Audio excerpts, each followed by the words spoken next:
20 ans, ça se fête. Une célébration en l'honneur du comité de bassin. Pour cette occasion, l'Office de l'eau de Martinique met les petits plats dans les grands. Histoire d'une lutte pour préserver la ressource, avec en toile de fond des enjeux et des spécificités propres au territoire. L'eau, c'est un élément fondamental et par conséquent, les politiques de l'eau, il faut qu'elles soient menées au plus près des réalités. C'est pour ça que je me suis battu pour que dans les départements d'outre-mer, il y ait non pas des agences de l'eau comme dans l'Hexagone présidées par le représentant de l'État, mais que nous ayons des offices présidés par un élu. C'était le président du Conseil général. Maintenant, c'est l'un des deux présidents de la CTM.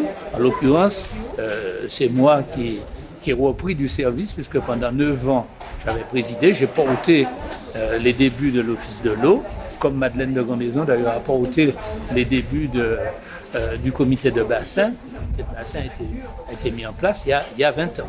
Pour l'heure, 2 contrats pour la gestion de la ressource. Le contrat de Bedfort-de-France et le contrat de Rivière-du-Galion, avec un schéma directeur pour 6 ans, le SDAGE, des démarches encore insuffisantes pour gérer au mieux l'eau en Martinique.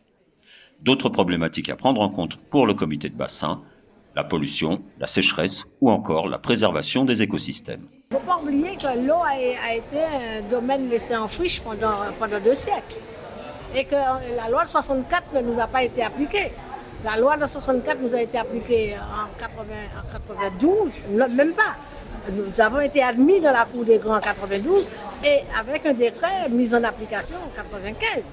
Et le comité de bassin, organe de gestion par excellence, gestion par bassin versant, n'a été mis en place qu'en août 96, sans outils financiers de fonctionnement.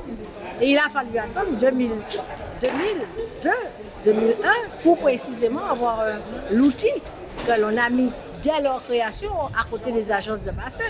Donc les rivières, qui n'ont pas encore beaucoup de contrats de rivière, il faut regarder le chemin parcouru avant de regarder ce qu'il reste à faire.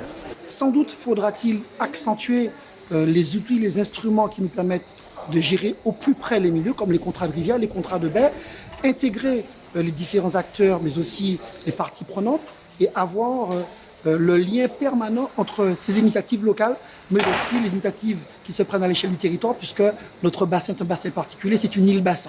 Je tiens vraiment à vous remercier très chaleureusement d'avoir répondu aussi massivement, aussi nombreux ce soir à notre invitation, où il sera question pour nous d'échanger autour de notre bien commun, l'eau à la Martinique et plus particulièrement de nos rivières. Des rivières à préserver donc, compte tenu de la demande en eau sans cesse croissante.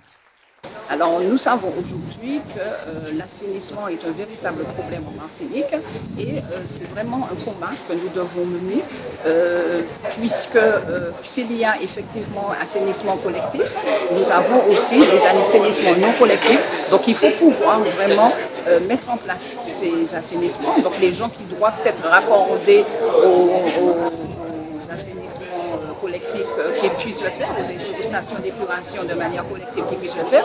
Sinon, ceux qui ne peuvent pas être raccordés, à ce moment-là, qu'il faut vraiment qu'ils fassent le nécessaire auprès de leur assainissement. Parce que vraiment, c'est un gros problème aujourd'hui, l'assainissement.